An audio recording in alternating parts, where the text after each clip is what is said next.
and gentlemen, please help me welcome our Romini guide na si Jack Jack. So, Jack Jack, make your welcoming flight boy. And there he is, ladies and gentlemen. Now, that is Jack Jack. There we go. Excuse me, sir. Nakakalam. Yes, turn off our flash. Sa cellphone. There we go. Now, ladies and gentlemen, this is Jack Jack, our Romini kite, or locally known as Tibano folks. They are what we call as birds of prey or raptors, ladies and gentlemen, meaning they are primarily carnivorous animals. Oh, now, Jack Jack only has a wingspan of about 1 meter lang, ladies and gentlemen, but that doesn't mean he's not a fantastic hunter. Oh, now, Romini kites also practice what we call kleptoparasitism. Kleptoparasitism is when animals are highly competitive and will steal food from other animals. Oh, so Jack Jack's policy maybe will not hesitate to steal food from an even bigger predator. Now, that's all for Jack Jack for today, folks. Let's give him a round of applause, please. There we go. Thank you so much, Jack Jack. And of course, Booyah Dexter. Now, let's meet our next animal master in a few seconds, folks, because again, we are still working with wild animals, so we have to adjust to their personalities and not them to us, and let's just wait, okay? Now, fun fact about our next animal masters, they are known as clumsy birds, but we don't know why considering they are fantastic flyers naman. Oh, now, they are also very colorful as well. Now, it looks like we are ready na pala, ladies and gentlemen. So, please help me welcome the alarm clocks of the rainforest, the Kalaw, the Philippine Great Hornbill, na si Mr. Bell, and there he is. Ladies and gentlemen, that is Mr. Bell, our Philippine Great Hornbill. And of course, we also have JJ naman pala, Mr. Bell's younger brother. Now, hindi pa pala, wala pa si JJ. Now, ladies and gentlemen, once again, that is Mr. Bell, our Philippine Great Hornbill. They get their name from the requested hornbill or tuka, which is about 30% of their bodies. And if you can zoom in with your cameras, you're going to see that they have very long and beautiful eyelashes. Oh, there we go. Hello there, Mr. Bell. Kumusta yun sila, JJ? There we go. Now, JJ, kumusta yun ng mga audience sa harap? There we go. Kumusta yun? Kuya, don't touch our animals lang po. Ladies and gentlemen, please warn your children lang as our animals may bite when started. Oh, there we go. Picture na. Now, JJ, balik kaya, Kuya Cyril? Wait. Now, ladies and gentlemen, hornbills are known to be monogamous. Monogamous meaning, once they find a partner in the wild, they will stay with them forever. Exactly, sana all those wala love life pa niya, mas mapapag kinabuhi ang kalaw sa tuwa. Sama na ito na. But as we show now, Mr. Bell and JJ finds their perfect partners, I need everyone to shout fly at the count of 3, okay? So let's go for a trial run first. Again, shout fly at the count of 3. 1, 2, 3! Okay, may energy ko pa. Pero agad, hindi ko lang natak. Natay ko ang bilismen sa gawas ka kung nagugod pa mo. So wala mo kagawas yung Christmas bonus. With more energy daw po. Sabi it louder para makanahan mo ng mga hayop ko. I said fly the count of 3. 1, 2, 3! That's what we want and that's what our hornbills need, ladies and gentlemen. So, ready, Mr. Bell, JJ, audience, ready your phones, mabilis lang to. And again, fly the count of 3. 1, 2, 3! Acrobatics of our very own hornbills. Now, ladies and gentlemen, that is their natural behavior. But out in the wild, in order for them to find their perfect partner, they will need to catch the most fruits or the most insects in order to impress the most females. Now, let's see it one more time. Please, Kuya Silent, Kuya Gucci, Mr. Bell, JJ. Audience, 1, 2, 3! And there it is, folks. Once again, if you are witnessing this in the wild, you are very lucky as you are watching their mating ritual or in short po, nanliligaw ang ating mga kalaw. Now, JJ, balik kayo this, Irene. And there he goes. And let's give our hornbills a round of applause, ladies and gentlemen. Thank you so much to the both of you. Now, as you can see, folks, unlike most birds who walk from place to place, hornbills actually hop from place to place. Ora, tumatalon sila as their secondary means of locomotion. Now, let's meet our next animal master, folks. And again, let's wait lang. We are still working with wild animals. And basically, lahat may tao karon and we have to adjust with our animals. But Kuya, let's go back lang, Kuya. There we go. Dili mo tapok sa atong arena. Okay, sometimes it can be dangerous. Mas matumba ka. There we go. Now, again po, folks, mag-adlib lang sa ako. Let's wait for our next animal master. And our next animal master is quite bold and colorful in order for him to stand out to the opposite sex. You may have seen him in the movie Rio po, ladies and gentlemen. He is the, basically the cousin of, sino yun nakita sa Rio? From si Blue pala. They are the cousin of Blue po, ladies and gentlemen. And we are still waiting. Time sa folks, nabunat pa ang among next annual ambassador. Alright, nothing to worry about. Time sa, magyaw-yaw lang sa diri si si Kuya Mark, kaya mag-adlib lang, kaya maghulak na sa ilaha. And walang pag-good times up, folks. Now, alright, now fun fact about our next animal master. Ready na pala. So, sorry about that. Ladies and gentlemen, please help me welcome the very bold and colorful na si Barak, our blue and gold macaw. Now there he is, two folks. Now that is Barak, our blue and gold macaw, with the scientific name of Ara na meaning genius. Why are they called geniuses? They have the mental capacity of a 4-year-old child. So kasi talino ni Barak, ang isang kindergarten student. Now, Barak has what we call the zygodactyl feet. Zygodactyl meaning 2 in the front, 2 in the back, allowing them to grab items. And as a way of showing you Barak's impressive feet behind the table, we have kadang-kadang, a traditional Filipino footwear. So, patay. And there it is, folks. Now that is the zygodactyl feet at work. Once again, 2 in the front, 2 in the back, allowing them to grab items, and that is what they use to perch up on trees. And Baba, good boy, Barak. Now, high five, up here. Up here, wait lang. Good boy. Now, folks, not only is Barak fashion conscious, but he is also environmentally conscious as well. Now, let me ask the audience and be honest, okay? Who here segregates their trash? Or di sila nag-segregate sa basura na ito din? Taas ka mo. Okay, what yung tao nag-segregate? We have Kuya, we have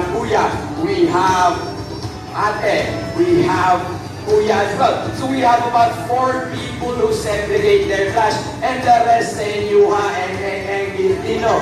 Now, as you can see, unfortunately, not a lot of people segregate their trash, but hopefully we'll all learn a valuable lesson from Barak, because we have a kind labeled non-biodegradable, and another can labeled biodegradable. So double check muna ni Barak, and Kuya Gucci will drop trash on the table, and we'll see how Barak segregates his mess, so that we'll all learn a valuable lesson from him. So Barak, ready? Kuya Gucci? Ready? Okay, Kuya Gucci, taga.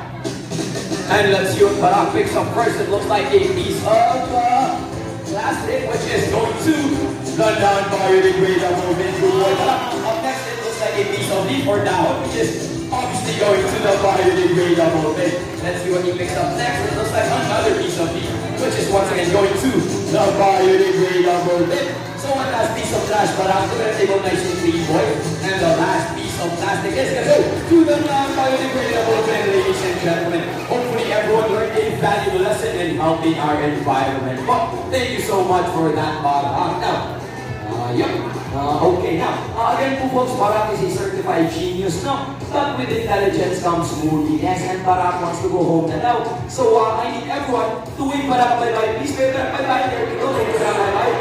And Barak, wave Barak bye-bye. Barak. Sobrado. Right, when he does his head little folks, it means he wants to stay in the show. But of course, we need to highlight our other animals naman. No? So let's just give Barak and Kuya Gucci the round of applause that they deserve, ladies and gentlemen. Thank you so much, Barak, and of course, Kuya Gucci. Alright, now, let's meet our next animal ambassador now. And our next animal ambassador is the opposite of Barak.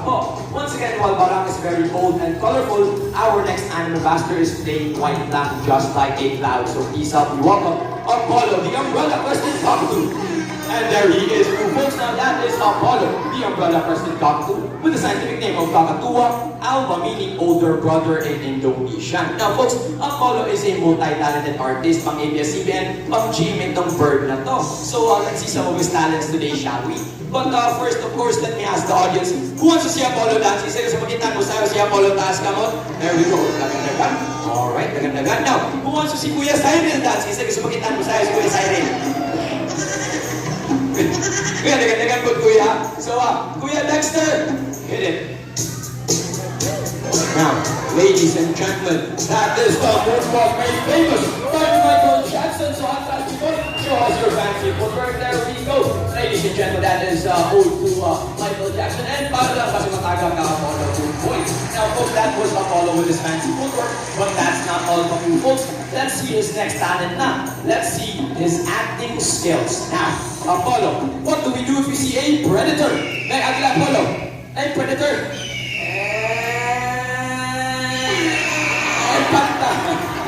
Patay, good boy, Apollo. Now, folks, that is their natural reaction. Out in the wild, whenever they see a predator, they will either run away or play dead, as most animals do not want to eat already dead or rotting meat. Now, let's see it one more time, please, Apollo. We have another predator. Nana po yung agila. patay. Patay, good boy, Apollo. Okay, good boy. Now, Kuya Cyril, pwede na mo ma-introduce si Apollo. And thank you. Now, folks, like I said, from ABS-CBN, from Jimmy, from Bernardo, and of course, it would be a beautiful ang question and answer portion, di ba? So, let's ask Apollo a couple of questions po. Now, Apollo, look at Kuya Cyril. Tanawa si Kuya Cyril. Is he good looking po, is Kuya Cyril? Oh, kasi na Kuya Cyril, pangit daw ka. So, that's fine po, folks. Kabalo naman tatanan, di ba? Now, about ni Apollo, look at me. Am I good looking? Pogi ba ako? Oh!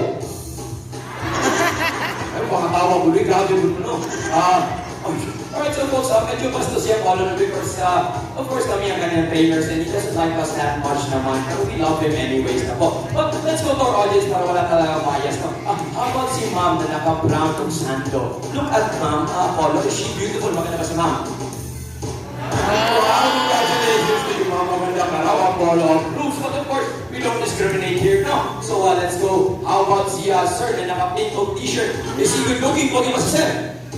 Well, congratulations to you guys. Okay, now congrats niya ang pananaw. Now let's give Apollo a round of applause, ladies and gentlemen. Our umbrella Muslim Baku. I thank you so much, Apollo, and of course, Kuya Cyril. Now, let's meet our next animal ambassador now. And our next animal ambassador is actually just the older cousin of Apollo po. So please help me welcome our other umbrella president, Baku, na si Jumbo. And there he is. Once again, that is the older cousin of Apollo, na si Jumbo, or other umbrella president, Baku. Now, folks, let me tell you this. Unfortunately, 70% of our air pollution comes from our transportation. So our cars, our motorcycles, our buses all contribute to global warming. Pero, as we've shown you, an alternate way to commute to work or to commute to school to lessen our carbon footprints. Jumbo has there, behind the table, a bicycle. And let's see how Jumbo uses this. So, wait. Bicycle. Sakay. Watch out. And there it is. That is Jumbo with his bicycle. And those are the psychodactyl peanuts for no. So, bicycle and para lang good boy, Jumbo. Now, to the kids out there, or maybe sa mga adults who still don't know how to ride a bicycle, nothing to worry about po because we also have a scooter, and let's see how Jumbo uses this. Okay, sakay, adya, okay, bukas ka stable, and para lang good boy. Now, ladies and gentlemen, those are the alternate ways for us to commute to work or to commute to school to lessen our carbon footprints. And you may have noticed that Jumbo is happy this afternoon. You can tell by checking out the crown or crest on his head, which will raise or lower, depende sa kanyang mood. Now, folks, let's give Jumbo and Kuya Gucci the round of applause that they deserve. There we go. Thank you so much to both of you. Alright, now, let's meet our next animal ambassador now. And our next animal ambassador is quite unique too, folks. They are actually 3 animals in one. So let's see if the audience can take a guess on whom they might be. No. So, first clue, what animal has 9 lives? Tama, very good, cat. Second clue, what animal is Winnie the Pooh? Bear, tama, very good, bear. Third clue, what animal ang kamukha ng katabi niya ngayon?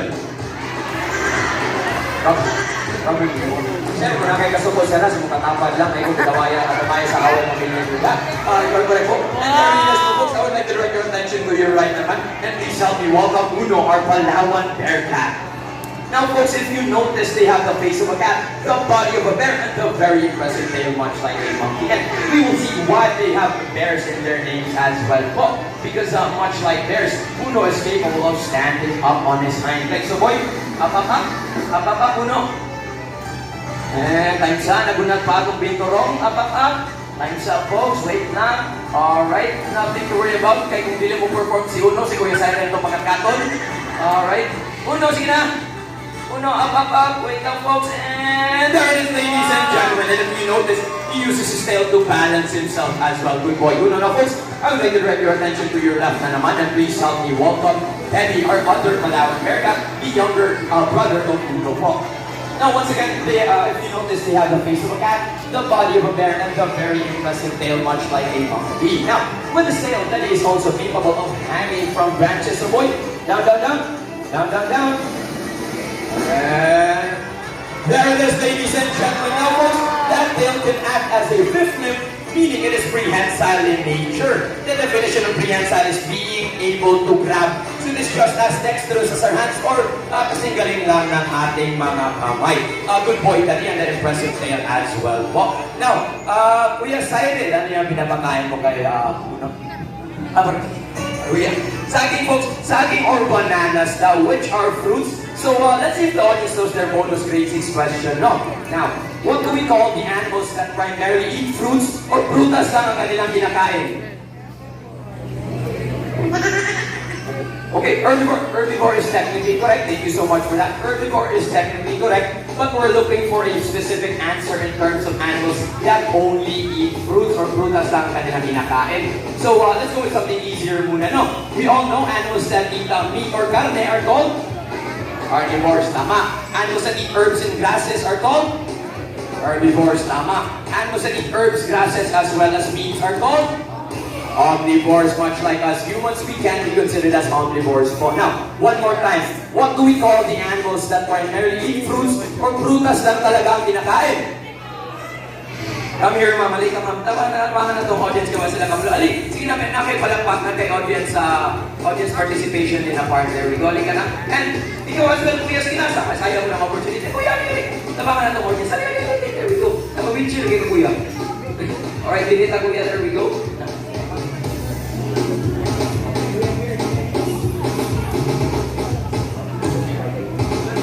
So mga ma'am and kuya, what do we call the animals that primarily eat fruits or prutas lang kinakain? Oh! Frugivore! You are correct, so ladies and gentlemen, let's give them a round of applause, please. There we go. Palakpakan naman dyan sila. There we go. Thank you so much to the both of you. They are correct too, folks. The answer, ladies and gentlemen, is frugivore, meaning their primary diet consists of only fruits or prutas lang ang kanilang kinakain. Once again po, the answer is frugivore. Thank you so much to the both of you, ha? Alright, now, it looks like, okay, Una's back home na. And alright, perfect. Daddy's back home as well na. Oh, now, let's meet our next animal ambassador. So ladies and gentlemen, please help me welcome the legends themselves, the fan favorites. Ladies love them. Na si Mingming and si Awaw.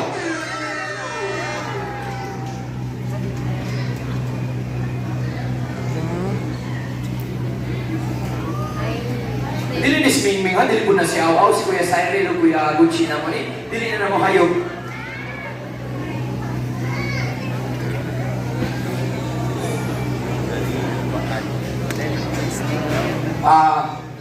Again po folks, we are still working with wild animals, and as much as we want to show you their amazing talents, we don't want to alter their natural behavior po. And I'm so sorry talaga, unfortunately, Mingming and Awa are not in the mood to work now this afternoon. Again, pasensya na, so we have to adjust to them, no? Pero they are in the mood to play, and they're playing hide and seek daw, so kindly help us look for our missing animals na lang siguro, no? Maybe check your left daw, or check your right, or maybe check under your seats. Kasi na ibabulgap ng tikit diha, or kasi hayop na na muna. Nalya ka Gucci? Kuya Simon, nalya? Isa na. Oh, there's one! Wow! And there's Mingming as well, our jungle giant. Oh my God! Now, ladies and gentlemen, you don't have to be scared po. Those are our jungle giants na si Mingming and si Oh my Awaw. God! So, of course, you can touch ka naman po. Our gentle giants. Ang mabili. Now, sa mga audience nato na nanindog na tulog ng Jerusalem, aling sa tagtindog, baka naman itong show, manuloy mo siyempre 50 ang ticket, no? Now, folks, if you are concerned about hygiene, everyday naman yung pinapaliguan ng aming ahas. Pero hindi kami sure, everyday na rin ba naliligo si Kuya Gucci. So, naniwasan na ng mga trainers, ha? So, there we go, Kuya, hawakan si Mingming. O, hawakan si Kuya Cyril.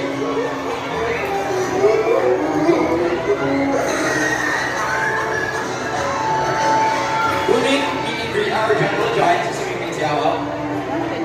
No, medyo unfair po no, kanayawan mga mama, tula ko nilang anak para magpa-picture sa bitin, pero sila mismo, di mo doon, ito mga bata. Okay, gunit.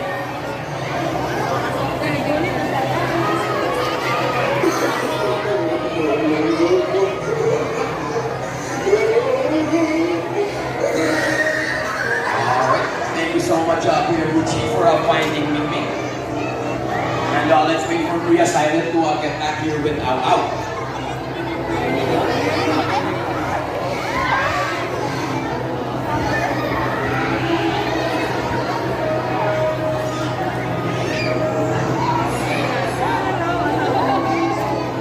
you so much, Kuya Gucci and Kuya Siren, for participating in How. Now, folks, we're gonna need two very lucky victims for this next victim. Volunteer for this next part pala. So, Kuya Gucci, may napili ka na ba?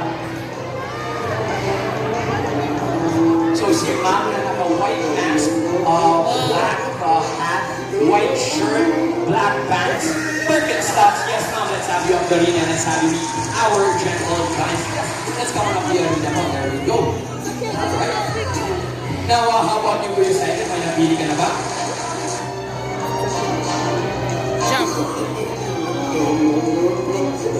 Okay, so si Ma'am daw na naka-brown crochet na t-shirt. Brown lahat. Yes, Ma'am, let's have you up the arena. Pang Facebook, pang Twitter, pang Instagram, na nagka-likers, matawag din, Ma'am. And we promise you, safe na safe po tayo. Bago lang nag-panty-rabies si Kuya Siren. Nasa ka lang rin. Here we go. Dito tayo, let's have you here.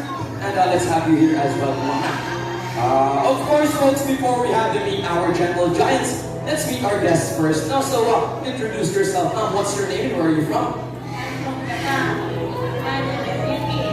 Okay, Ma'am Yuki from Japan. Okay, Ma'am Yuki from Japan. Ma'am, what's your name and where are you from? Bambi from Philippines. Okay, Kuya, we have Japan and Philippines now. Hit it.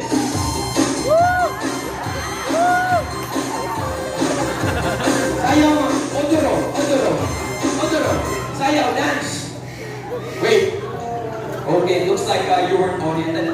Once you step into the arena, you will have to show us your best dance move. You will have to Odoro. Because of course, our animals showed us their talents, so people ask her to be fair to them. Okay, now Ma'am, since you are from the Philippines, do you know how to budots? Yes, okay, perfect. Yes, confident. Yes. Do you know how to budots, the traditional dance in the Philippines? Or Davao? No, budots. Okay, so I'll just follow her dance moves, okay? So, Kuya, one more time now, please. Hit it.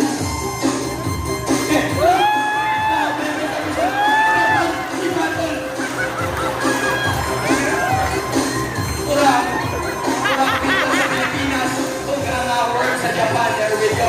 Thank you so much. Okay, thank you so much for showing us your talent. Now, as a reward, you get to meet me, okay? Now, as a reward, you get to meet Awa, okay?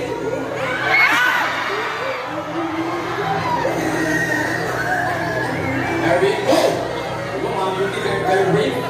Now, ladies and gentlemen, these are our Burmese pythons with the scientific name of Python bivipatus. They are the 5th largest species of snake in the world, and they are considered as non-venomous naman po, meaning if they bite you, you will not die, but they are constrictors, meaning they will crush every single bone in your body and swallow you whole alive head first. So that just depends on you, your point of view. Now, who are you with? Sino kasama niya? Our family. Okay, so let's head to the center of the arena. There we go. And family, please take lots of beautiful photos for her, please. For her Facebook, for her Twitter, for her Instagram. Of course, don't forget to tag us at Davao Public Park. So then there we go. Picture. Alright. Yan. Saan picture sa Japan post ko da? Nagagets ang utan. Dapat sa nagkatawa ha. Respeto mo. Alright, so Kuya Gucci, we can remove the snake from our nabo. There we go. And let's remove the snake from Ma'am Yuki. Thank you so much, Ma'am. And we can return to our seat. Thank you very much. Now, dito po tayo sa tuloy na gawin. Makapit mo muna ng perwisyo yun. There we go. Now, Ma'am, sino kasama mo? Who are you with? Saan sila? You're so brave. Oh, your family. Family, kaway, family. Hello, family. Good afternoon. Now, watch this.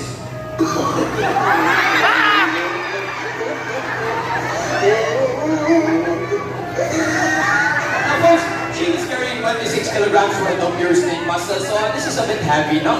Now, Ma'am, can you describe how do you feel? Kumusta ka?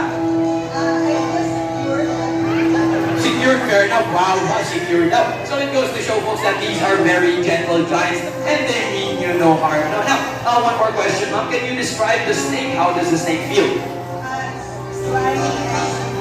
Slimy is good now. Slimy is good now, folks. This is because it helps them to glide through their environment. Now, fun fact about them, they are cold-blooded or exothermic, meaning they're gonna need the sun, water, and shade to thermoregulate their own body temperatures, unlike us humans na warm-blooded or endothermic. Once again, pag cold-blooded, exo, pag warm-blooded, endothermic. And ma'am, there we go, picture lang, picture your steak. Musta siya? Alright, now, alright, Hi. I'm so sorry folks, upon checking the time, it's already 4 p.m. and we cannot change our schedule, so we have to take a quick 15-minute break muna. So ma'am, hanapin nyo lang kami dun sa office namin. In 15 minutes, we'll get the steak from you. Thank you so much folks. We'll be back. We'll take a quick 15 minutes.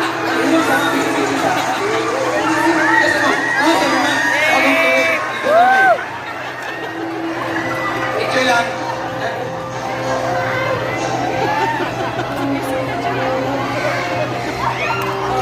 Ay, Kuya Gucci, ugat naman kayo na Kuya Gucci. Kuya Cyril, dahil ko ng patak sa singot ni ma'am. Pwede mo na iuli, ma'am. Ihatag sa mong pamilya. Sige.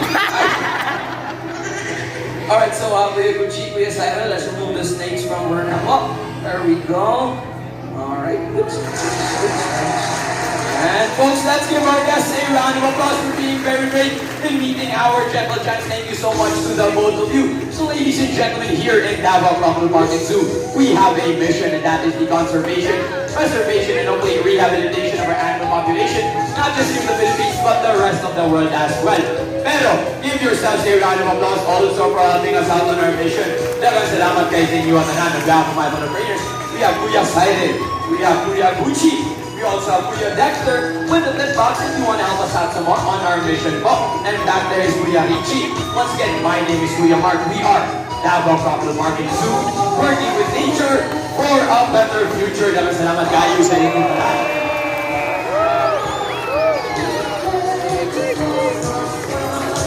Alright, pero that's not all mga folks, because if you want to have your photos taken with our animal ambassadors, just one 2 lines over here, one group or one family at a time now po.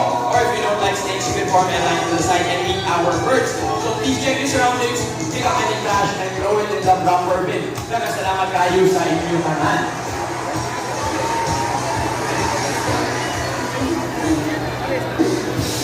We like to hit Davao Crocodile Park as a sponsor to Davao Crocodile House.